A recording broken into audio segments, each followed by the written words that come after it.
When are you going to stop playing pretend on that computer and join the real world? My parents spent 10 years calling me a lazy, foolish disappointment. They had no idea my useless internet hobby was actually a $1 million empire, until it suddenly became a matter of life and death. Have you ever poured your heart into a dream only for the people you love most to treat it like a joke? If you know that quiet isolation, share your experiences in the comments below, and please hit that subscribe button to hear my full story. Because before the expensive VIP hospital suites, the desperate tears, and the ultimate grand reveal, there were just endless, lonely nights. Let me take you back to where it all began. The blue light of my laptop screen was the only illumination in my small bedroom. It was 2 a.m., a time when the rest of the house was wrapped in silence. But for me, it was peak working hours. Suddenly, the door creaked open, shattering my concentration. My mother stood in the doorway, her arms crossed, a deeply disappointed frown etched into her tired face. "Maya, are you still staring at that glowing box?" she sighed, her voice heavy with exhaustion and resentment. "It's been 10 years. When are you going to wake up and live in the real world?" I didn't say a word. I just slowly lowered the lid of my laptop. For a decade, this had been our routine. Ever since I was 16, building my first website, they saw my passion as a childish addiction. To them, the internet was just a place for games, gossip, and wasting precious time. They couldn't see the foundation I was laying. They couldn't see the coding languages I was mastering, the international clients I was pitching, or the digital marketing agency I was slowly building from scratch in this very room. In their eyes, I was a failure. A lazy daughter who refused to get a real job in a cubicle, wearing a crisp uniform, earning a predictable monthly paycheck. The emotional toll of their constant disapproval weighed on me heavily. Every sigh, every side-eye, every comparison to my friends chipped away at my heart. I wanted to scream, to show them my bank statements, to prove my worth. But I had learned the hard way that they wouldn't understand. They would just think it was a scam. So I swallowed my pride, smiled softly, and said, "I'm going to sleep now, Mom." If my parents were the storm, my grandma was the quiet, steady lighthouse. The morning after my mother's late-night scolding, I found Grandma in the kitchen, meticulously brewing jasmine tea. The floral scent instantly calmed my frayed nerves. She turned, her deeply wrinkled face breaking into a warm, crinkly smile the moment she saw me. "Rough night with the glowing box, Maya?" she asked softly, handing me a steaming mug. Unlike my parents, Grandma never used a mocking tone. She didn't understand the internet. To her, sending a text message was akin to performing magic, but she understood me. "Mom is just worried," I murmured, wrapping my cold hands around the warm ceramic. "She thinks I'm throwing my life away." Grandma reached out, her frail, paper-thin hand resting gently over mine. "Your mother only knows the world she grew up in, a world of factories and offices," Grandma said, her voice a comforting rumble. "But I see you. I see the dark circles under your eyes. I see the way you furrow your brow when you are solving a problem. Lazy people do not look like that." "You are building something, aren't you?" A lump formed in my throat, threatening to choke me. I nodded, fighting back tears. "Yes, Grandma. I'm building a business, a real one." She patted my hand gently. "Then keep building, my sweet girl. The seeds you plant in the dark will eventually bloom in the light. Just be patient with them." Grandma was the only reason I hadn't moved out. Her health had been slowly declining over the last year, and I wanted to be close to her. Her unwavering, blind faith in me was the invisible shield that protected my heart from my parents' daily disappointment. Dinner time was always the hardest part of the day. We sat around the worn wooden table, Mom, Dad, Grandma, and me.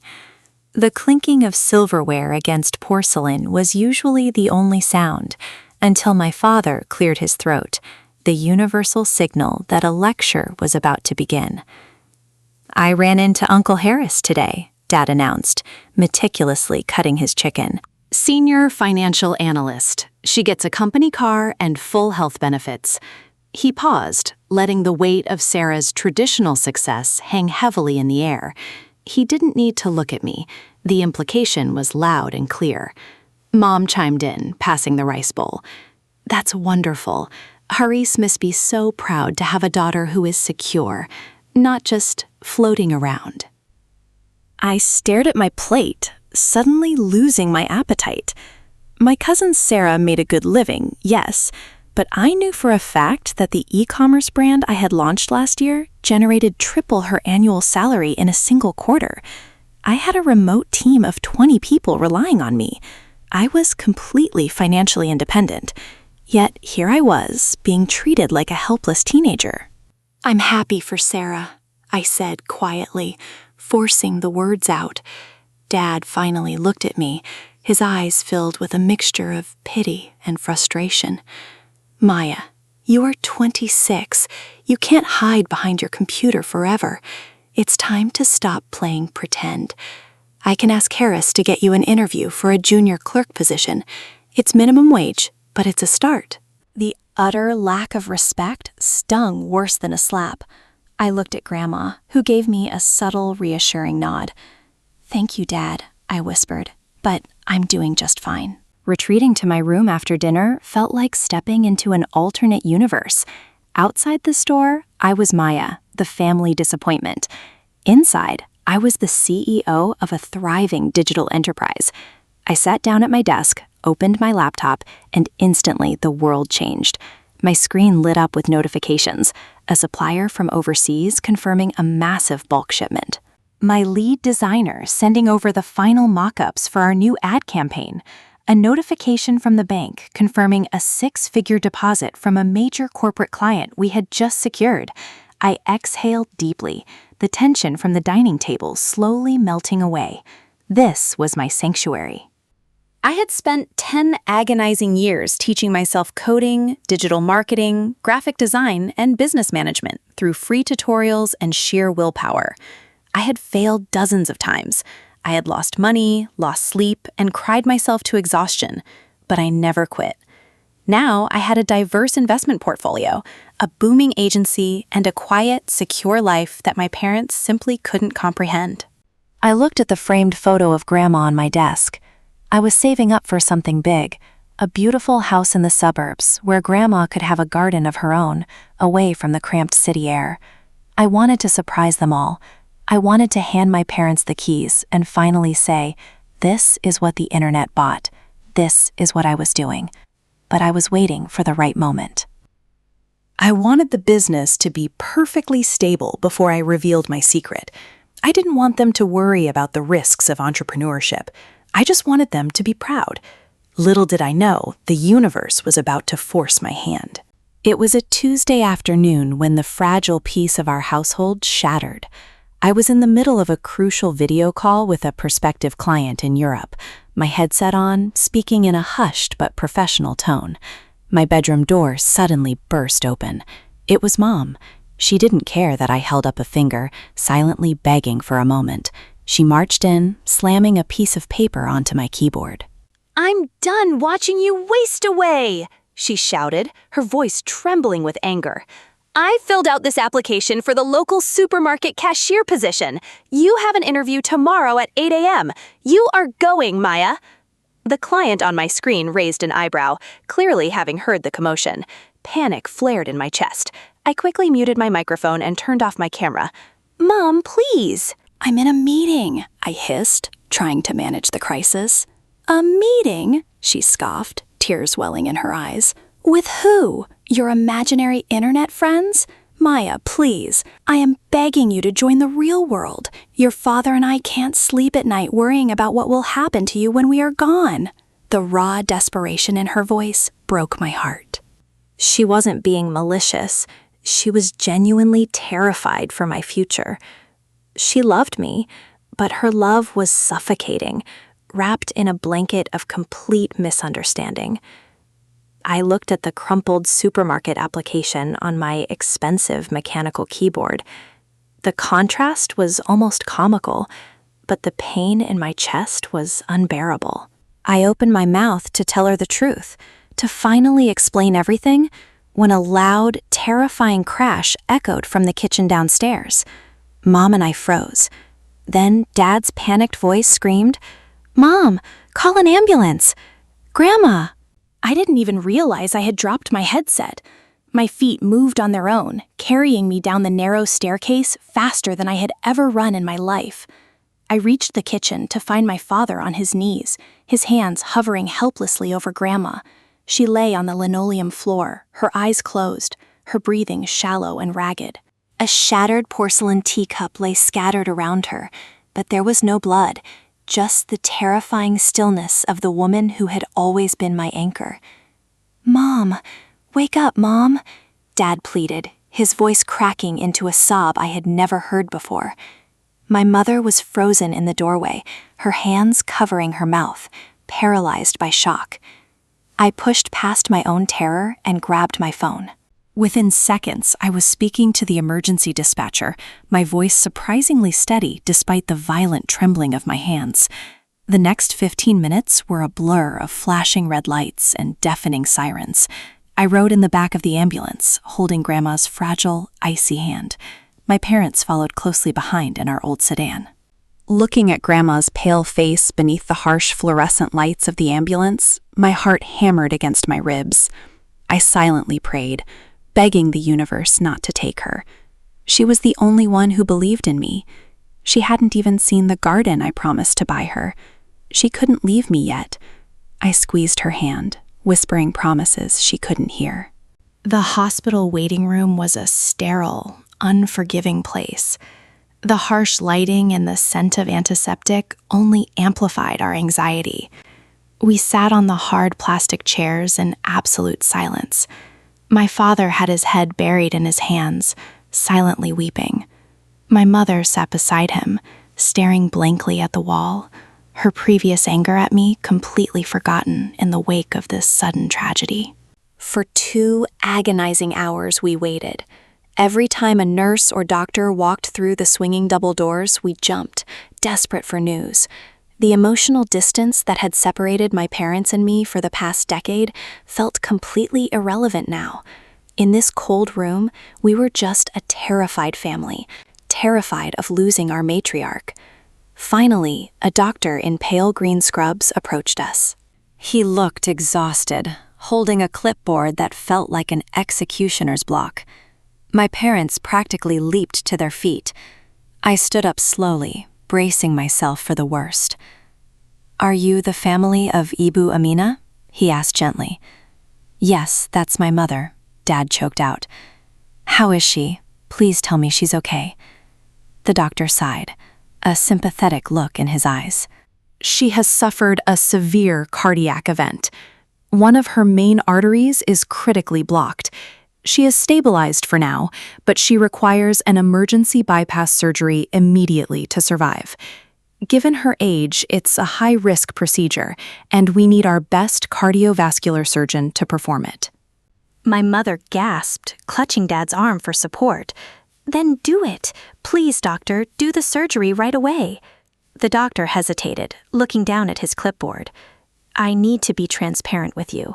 Because this is an immediate, specialized emergency procedure requiring our top specialist, it is not fully covered by standard state insurance."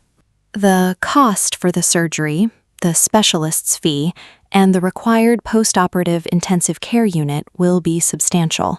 He handed my father a preliminary estimate, printed on a white sheet of paper. I watched as my father's eyes scanned the document. All the color drained from his face. His knees buckled slightly, and he had to lean against the wall to keep from collapsing. This is impossible," Dad whispered, his voice trembling with sheer despair.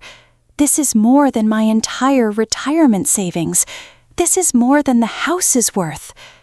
Mom looked at the paper and burst into heavy, uncontrollable tears. "We can call Uncle Haris," she stammered in panic. "We can ask the neighbors. We can take a loan from the bank. It's Saturday night." "Dad!" cried out, the reality of their helplessness crushing him. No bank is open. Harris doesn't have this kind of cash laying around. If we don't pay the deposit, they can't book the specialist in time. They were breaking down, drowning in the sudden realization that they couldn't save the woman they loved because of money. They felt utterly powerless. While my parents stood in the hallway, wrapped in their grief and financial panic, I didn't say a word. I simply turned around and walked away. I didn't look back. I navigated the labyrinth of hospital corridors until I found the main administration and billing department. The woman behind the glass counter looked up, adjusting her glasses. "Can I help you, miss?" "Yes," I said, my voice eerily calm. "I am here for Ibu Amina. She was just admitted for emergency bypass surgery. I want to clear her entire bill." The receptionist typed her name into the computer. She frowned slightly when she saw the total. "Miss, this is a very large sum. We usually require just a 30% deposit to begin, and—" "No," I interrupted firmly. "I want to pay the entire bill right now. Furthermore, I want to upgrade her to the VIP recovery suite, and I want the absolute best cardiovascular surgeon you have on staff, regardless of his off-hours fee. Add it all to the invoice." The receptionist blinked in surprise, clearly not expecting this from a young woman in sweatpants and a messy bun. She printed a new, updated invoice that was significantly higher than the one my father had seen. I reached into my pocket and pulled out my heavy, black metal corporate card. It was tied to my business's main revenue account. I tapped it against the machine. Beep. Approved. 30 minutes after we had arrived at the hospital, the impossible hurdle was gone. I walked back to the emergency waiting area. My parents were still standing exactly where I had left them. Dad was furiously scrolling through his phone contacts, his hands shaking, trying to figure out who he could beg for money. Mom was sitting in a chair, her face buried in her hands, sobbing quietly. They didn't even notice me approaching until I stopped right in front of them. "Maya, where did you go?" Mom cried, looking up with red, swollen eyes. "We need to call everyone. We need to figure out how to sell the car." I didn't say anything. I just extended my hand, holding the hospital receipt. The word "paid in full" was stamped aggressively across the top in bright red ink. Dad looked at the paper, then at me, then back at the paper. He blinked rapidly, his brain failing to process what his eyes were seeing. "Maya, what is this?" he asked, his voice barely a whisper. "This says the bill is cleared. The VIP suite? The specialist?" "It's done," I said quietly, looking him directly in the eyes. "The surgeon is prepping right now. Grandma is going to be fine." Mom stood up, snatching the receipt from his hands. She stared at the total amount, a number that would take Dad 10 years to earn at his office job. "How?" she gasped, looking at me as if I were a stranger. "Maya, how did you do this? Did you borrow this? This is dangerous." "I didn't borrow a single rupiah, Mom," I replied gently, the weight of a decade of misunderstanding finally lifting from my shoulders. "I earned it." "My wasting my time on the internet." My father stared at the hospital receipt as if the red ink might suddenly rearrange itself into a cruel joke.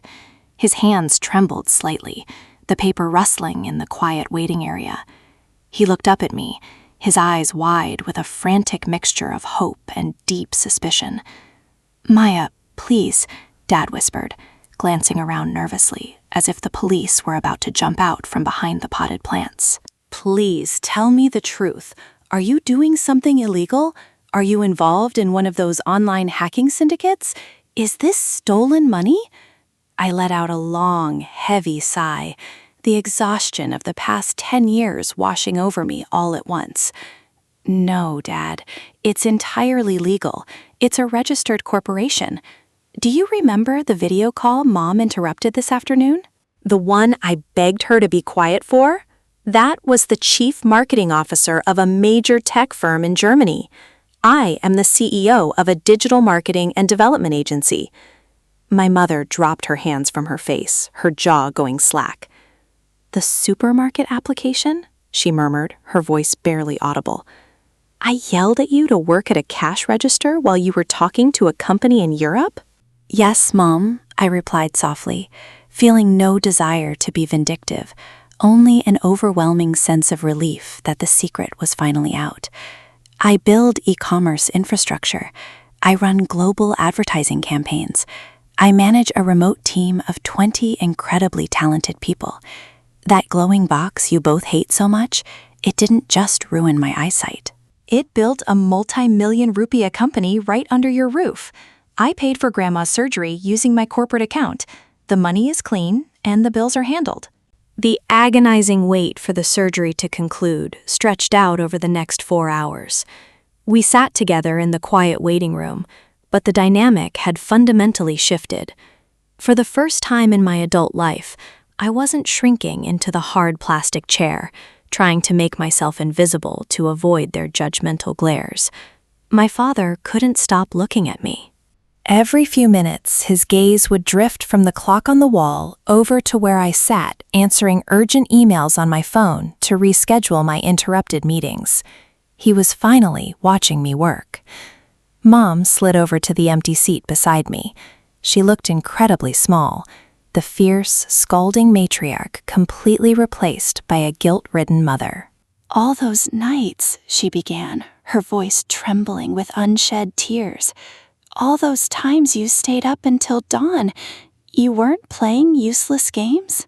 "No, Mom," I said, locking my phone screen and giving her my full attention. "I was learning. I was failing. I was rebuilding. I was securing clients in different time zones." "Why didn't you just tell us, Maya?" Dad asked from across the aisle, his voice thick with regret. "Why did you let us treat you like a failure for so long?" "Because you wouldn't have believed me," I answered honestly, the painful truth hanging heavy in the sterile air. "Every time I tried to talk about the digital world, you told me it was fake. You told me it wasn't a real career. I wanted to wait. I wanted to save enough to buy Grandma the house in the suburbs she always dreamed of, and hand you the keys. I wanted the proof to be undeniable. Tonight just forced my hand." The heavy silence in the waiting room was finally broken by the squeak of rubber soles against the polished linoleum floor. We all snapped our heads up. The cardiovascular surgeon, still wearing his pale green scrubs and a surgical cap, pushed through the double doors. He looked exhausted, wiping his forehead with the back of his arm, but his posture was relaxed.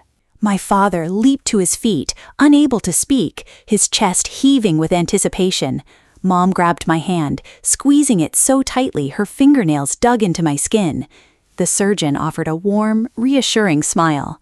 "The bypass was a complete success," he announced, his voice echoing like a beautiful melody in the quiet hall.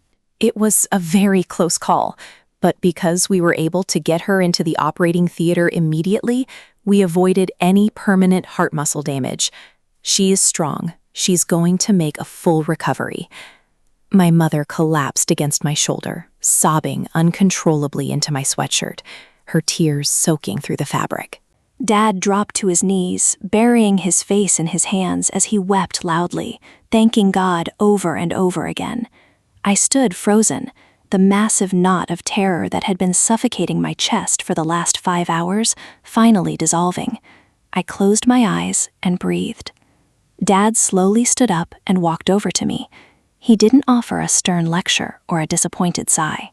Instead, he wrapped his arms tightly around my shoulders, pulling me into the tightest, most desperate embrace of my entire life. "Thank you," he sobbed into my hair, his pride shattering his usual stoic demeanor. "You saved her, Maya. You saved our family." An hour later, a nurse guided us to the VIP recovery wing. The contrast between this floor and the emergency department was staggering. Instead of crowded, noisy wards filled with coughing patients and glaring fluorescent lights, the VIP hallway was hushed, lined with thick carpets and warm, soft wall sconces.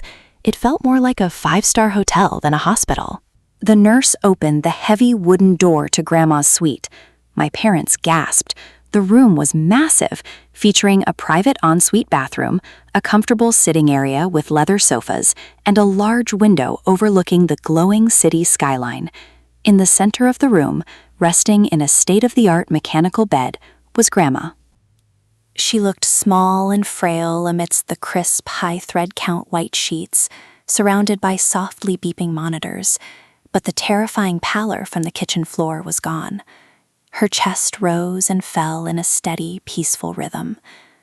Mom walked over to the leather guest sofa and gently touched the upholstery, completely overwhelmed by the luxury of the environment.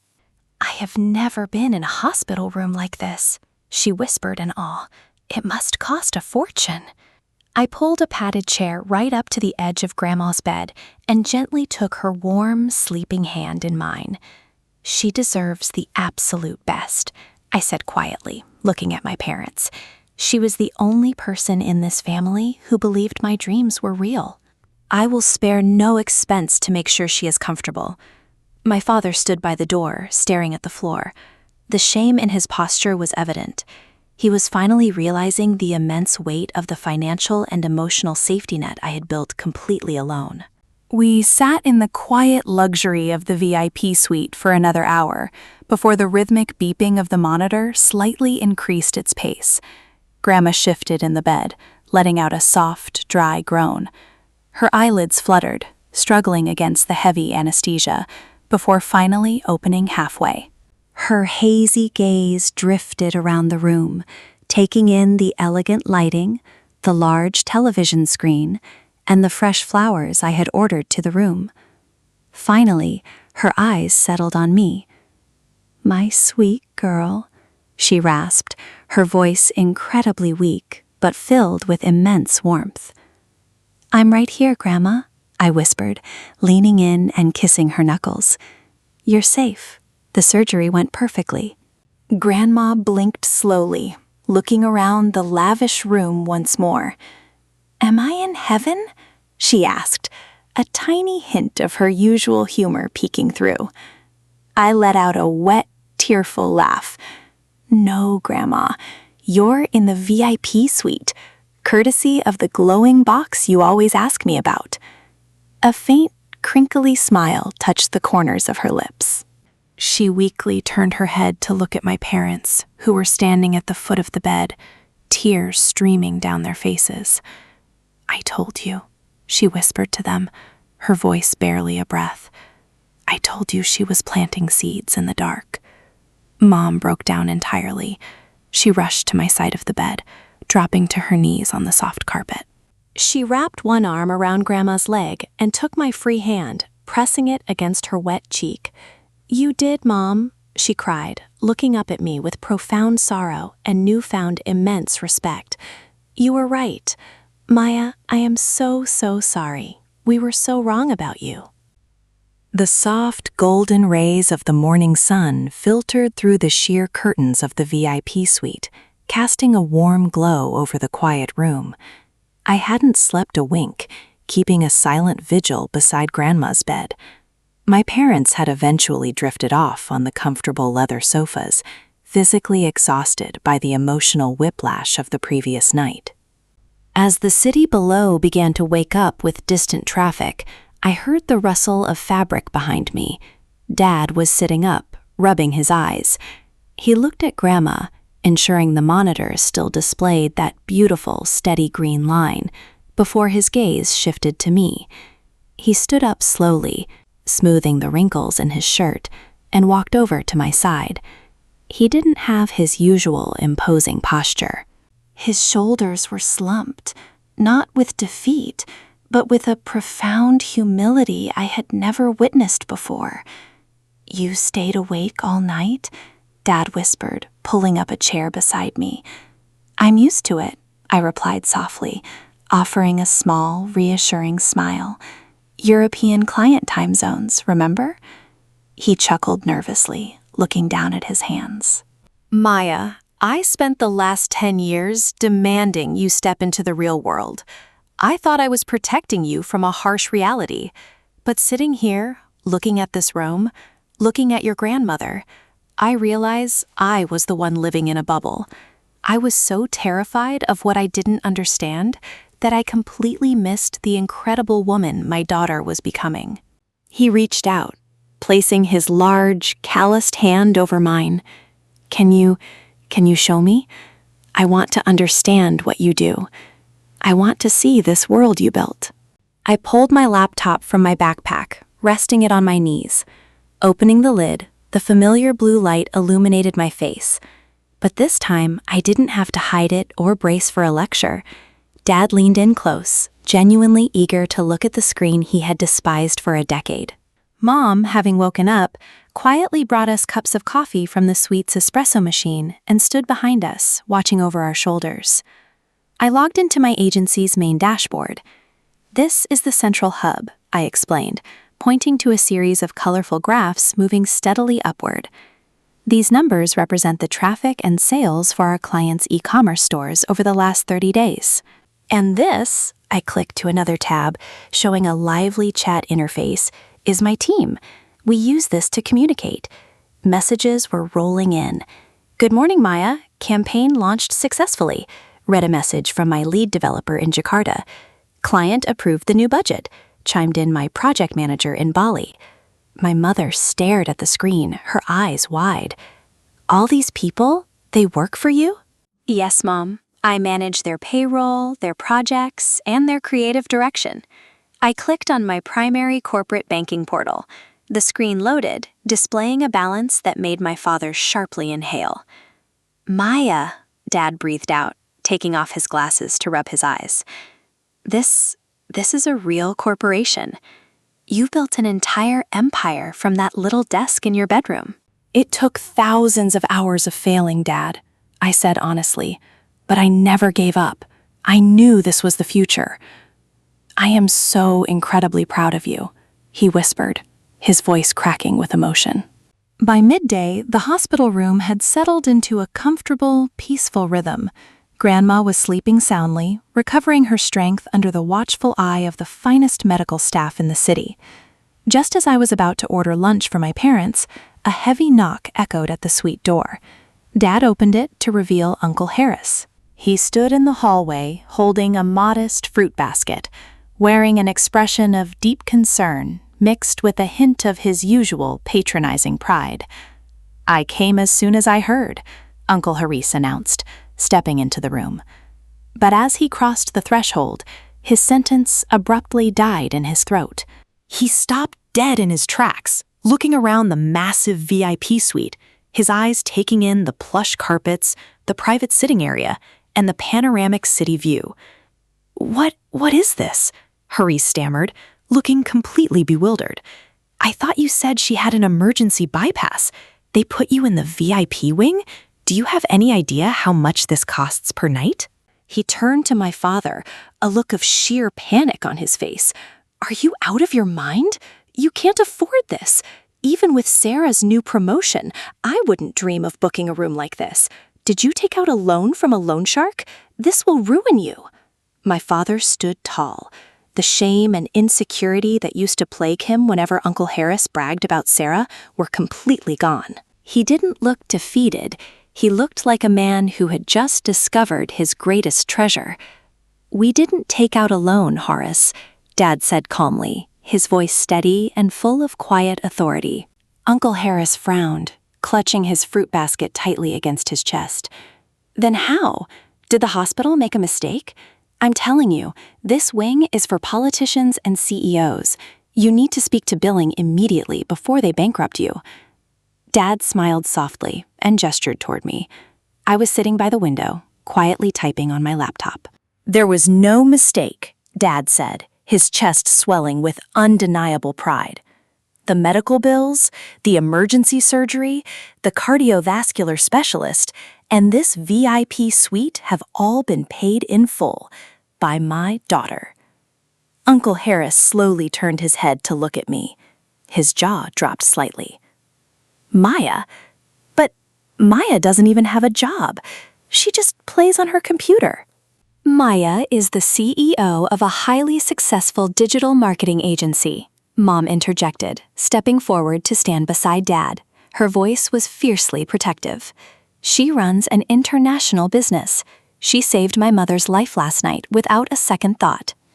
The silence in the room was deafening. Uncle Haris looked from Mom to Dad to me, absolutely stunned.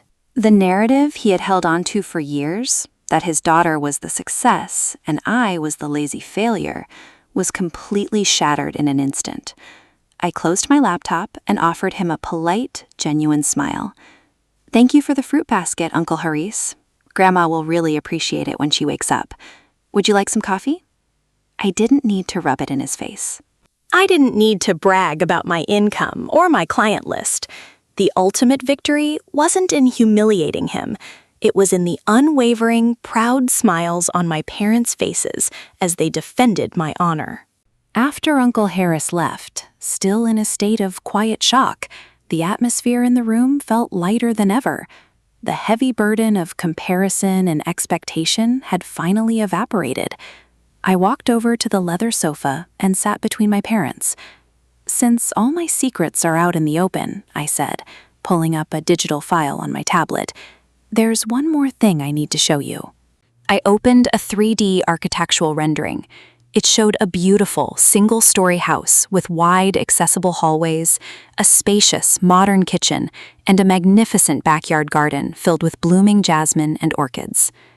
"What is this, sweetheart?" Mom asked, adjusting her glasses to see the screen better. "This is the real reason I never moved out," I explained, a lump forming in my throat. "I wasn't just saving for a business. I was saving for us. I bought this plot of land in the suburbs 6 months ago. The construction is almost finished." I swiped to the next photo, showing the actual construction site, the frame of the beautiful house standing proudly against a blue sky. I built it with Grandma in mind.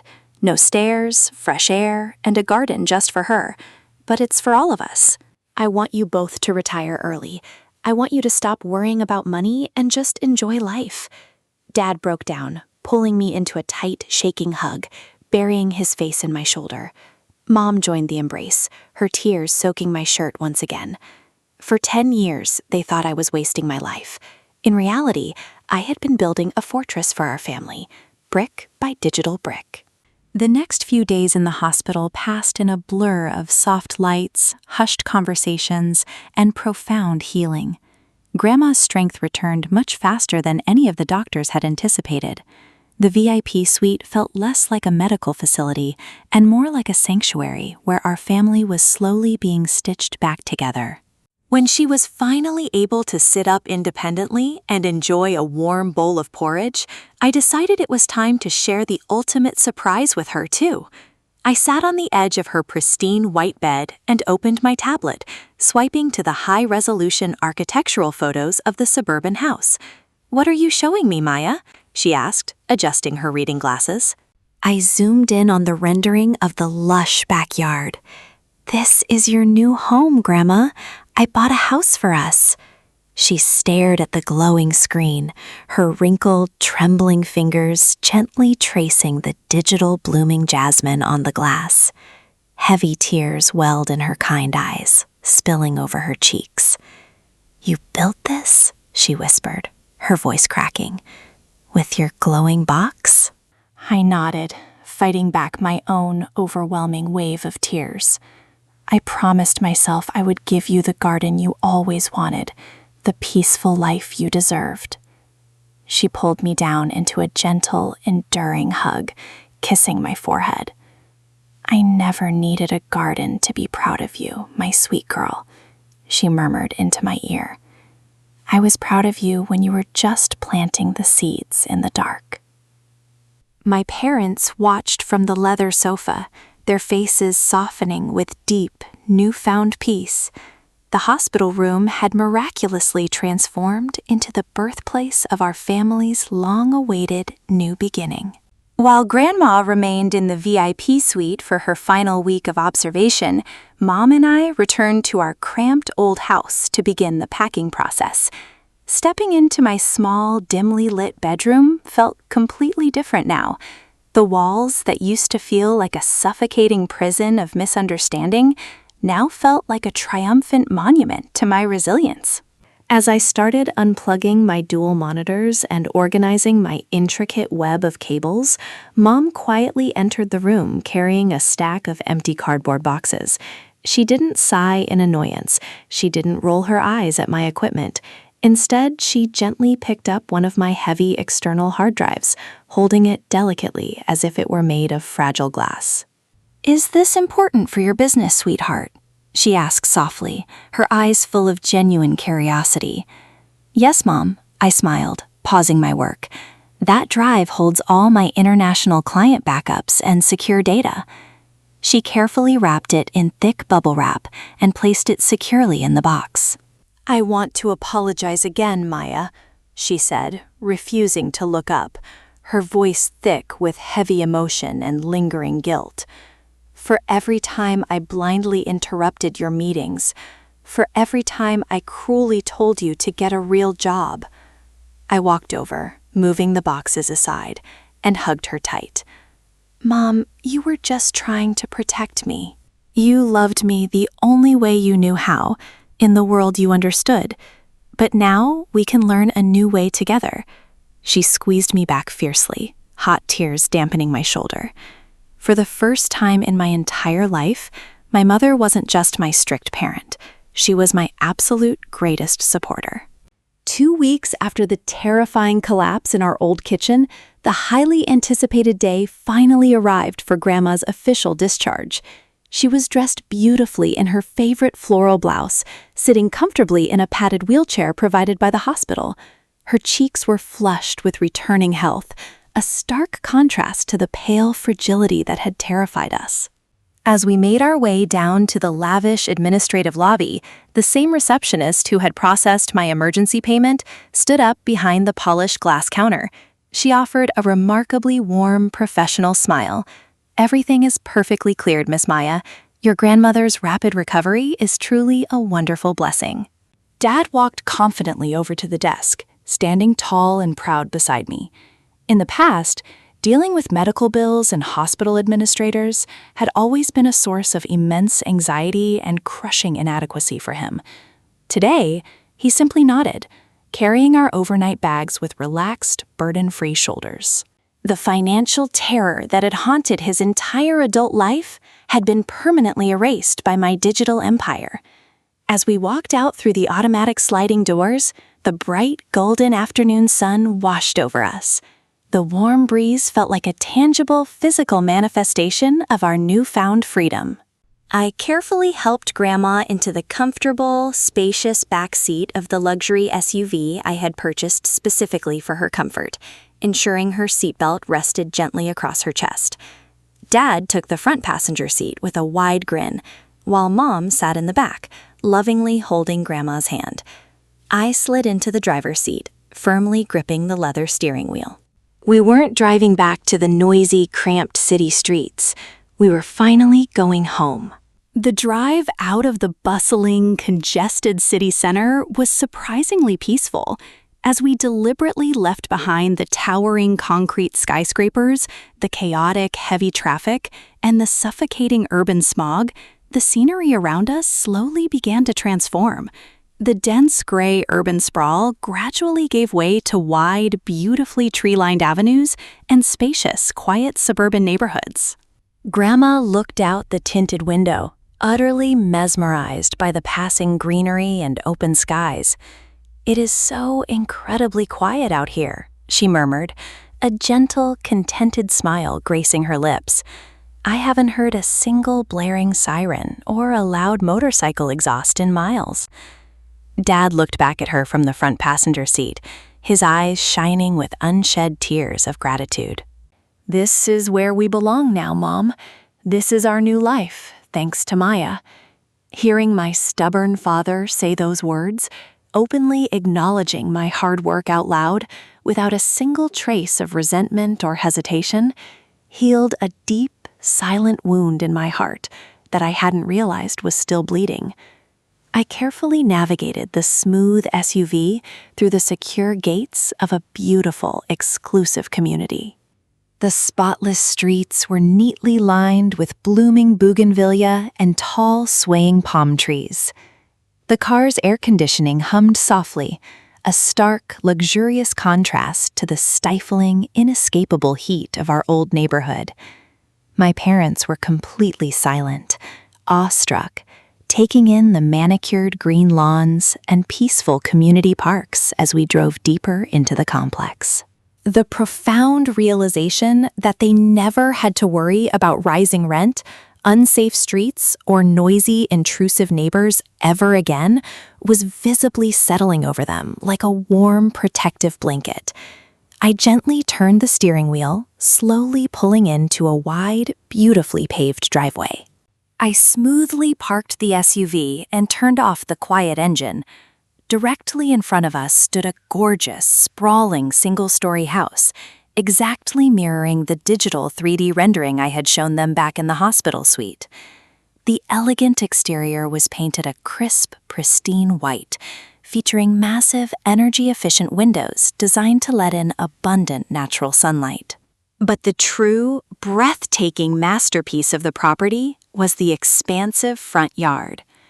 I had hired a professional landscaping team months in advance to plant dozens of mature jasmine bushes, designed specifically for her. As I opened the heavy car doors, the sweet, intoxicating floral fragrance immediately swept through the air, welcoming us. Grandma gasped loudly, both of her frail hands flying to cover her mouth in pure shock. I gently helped her step out of the vehicle, securely supporting her weight as she took her very first steps onto the smooth, accessible stone pathway. "Maya," she whispered, her voice trembling with overwhelming emotion, "is this beautiful place really ours?" "It's all ours, Grandma," I smiled brightly, happy tears completely blurring my vision. Dad walked up close beside us, placing a strong, supportive hand on my shoulder, radiating pure pride. Mom was already crying freely by the porch, completely overwhelmed by the unmatched beauty and absolute security of our new reality.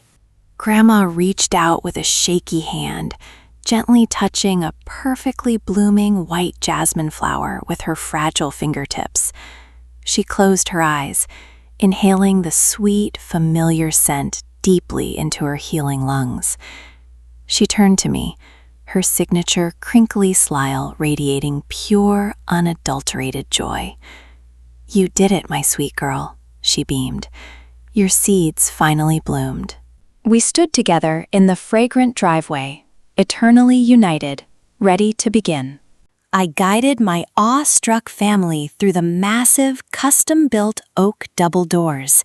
As we stepped into the expansive foyer, the interior of the house was entirely flooded with warm, natural sunlight pouring through the floor-to-ceiling windows. The layout was specifically designed to be open, airy, and most importantly, completely wheelchair accessible for Grandma's long-term comfort. I led them first into the kitchen. Mom's hands flew to her cheeks as she took in the gleaming marble countertops, the massive double-door refrigerator, and the professional-grade gas stove. In our old, cramped house, she had cooked our family meals on a single rusty burner, constantly fighting for counter space. "Maya," Mom breathed, running her trembling fingers along the polished marble island. This is a chef's kitchen. I have only ever seen a room like this in magazines." "It's yours, Mom," I smiled, stepping back to let her take it all in. "You can finally bake those massive batches of holiday cookies without running out of space."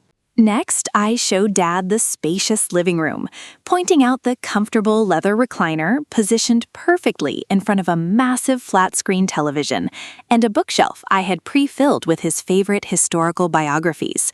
He walked over to the chair and sat down slowly, leaning back with a sigh of absolute, unburdened relief.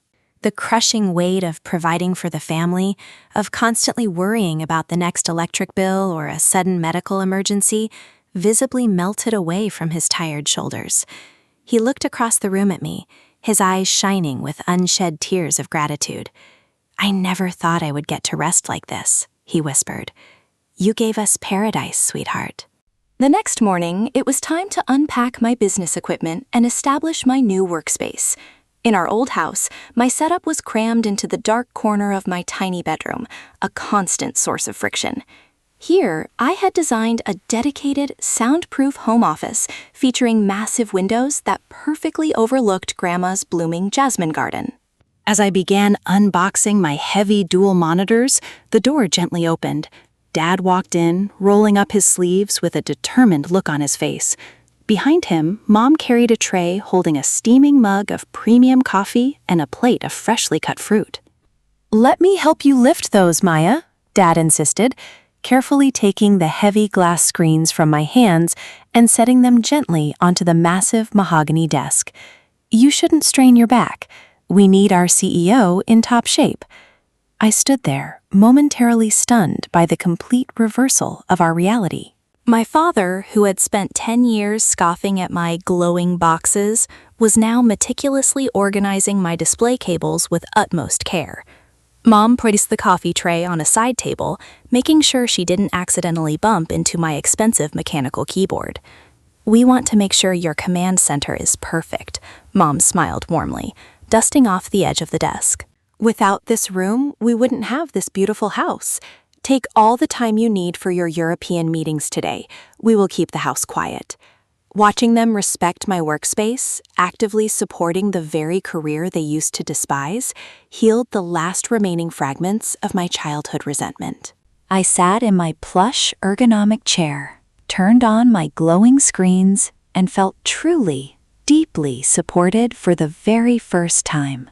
6 months peacefully passed, and our family settled into a beautiful, harmonious new rhythm. The chaotic, oppressive noise of the city felt like a distant, fading nightmare. Grandma had made a complete and miraculous recovery. Every single morning, long before the sun peaked, she would put on her straw hat and slowly wander through her vibrant garden, watering the delicate jasmine and pruning her beloved orchids. I no longer worked behind a locked bedroom door in the dead of night. I kept my spacious office door wide open during the day. The gentle, ambient sounds of my new life, Mom softly humming while baking in her pristine kitchen, Dad watching his afternoon documentaries, and the distant chirping of the neighborhood birds blended perfectly with the rhythmic, steady clicking of my keyboard. My digital agency was thriving more than ever. The intense, chronic stress that used to plague my creative process had completely evaporated, replaced by a deep, anchoring sense of peace. I was no longer hustling purely out of a desperate need to escape poverty or to prove my stubborn parents wrong. I was working to maintain this beautiful sanctuary. One afternoon, during a break between client video calls, I walked into the sunny kitchen to grab a glass of water. Mom was frosting a cake, and Dad was reading the daily newspaper at the breakfast nook. "How are your employees doing today, Maya?" Dad asked casually, turning a page. "They are doing great, Dad." "We just landed a massive new contract in Singapore," I replied, leaning against the marble counter. He nodded approvingly, a proud smile lifting the corners of his mouth. "Good leadership. I knew you had it in you." To celebrate our 6-month anniversary in the new house, we decided to host a large family dinner. The dining room, featuring a long, elegant mahogany table, was warmly lit and filled with the mouth-watering scent of Mom's famous beef rendang. The doorbell rang, and I opened it to welcome Uncle Horace and my cousin Sarah. Unlike the tense, boastful hospital encounter months ago, Uncle Harris stepped inside with quiet humility. Sarah, who I hadn't seen in over a year, looked around the expansive foyer with wide, astonished eyes. "Maya, this place is absolutely incredible," Sarah gasped, hugging me tightly. "Dad told me about your agency. I had no idea you were building a whole corporate empire all those years." We gathered around the beautiful dining table. It was a stark, poetic contrast to the tense dinners in our old house, where I was constantly compared to Sarah's corporate success. This time, there were no lectures, no subtle insults, and no heavy sighs of disappointment. Midway through the meal, Uncle Harris cleared his throat and looked at me across the table. "Maya," he began respectfully, setting down his fork, Sarah's company is actually looking to overhaul their entire digital marketing department. I was wondering, would you be willing to sit down with her and give her some consultation advice? She really wants to learn how to do what you do." I looked at my father. He was beaming with quiet, unshakable pride, letting me take the lead. "Of course, Uncle Harris," I smiled warmly, pouring him more tea. "I'd be happy to guide her. There is plenty of room for all of us to succeed." After the dinner guests had finally gone home, the house settled into a serene, comfortable quiet. The evening air was cool and refreshing. I stepped out onto the back patio, finding Grandma sitting peacefully on her favorite wooden bench, gazing out at her lush, illuminated garden. I walked over and sat down closely beside her, wrapping a soft, knitted blanket around her delicate shoulders. The sweet, intoxicating fragrance of the blooming jasmine heavily perfumed the night air. "It was a beautiful evening, wasn't it?" she murmured, her wise eyes reflecting the soft outdoor lights. "It really was," I agreed, resting my head gently against her shoulder. "Everyone was so happy." Grandma reached out and took my hand, tracing the smooth skin of my knuckles with her fragile thumb. 10 years is a very long time to be misunderstood, Maya. You carried a very heavy burden all by yourself in that little dark room, but you never let it turn your heart bitter. You just kept planting, kept watering, and kept believing. I closed my eyes, letting out a long, peaceful exhale. The journey had been agonizingly difficult. There were nights I wanted to give up, to smash my laptop and surrender to their expectations. But sitting here in this beautiful garden, feeling the absolute security and overflowing love of my family, every single tear and sleepless night was worth it. The internet had provided the financial wealth to buy the bricks, the land, and the medical care. But it was the unwavering, quiet faith of the woman sitting beside me that truly built our home. "Thank you for believing in my glowing box, Grandma," I whispered into the fragrant night air. "Always, my sweet girl," she smiled. "Always."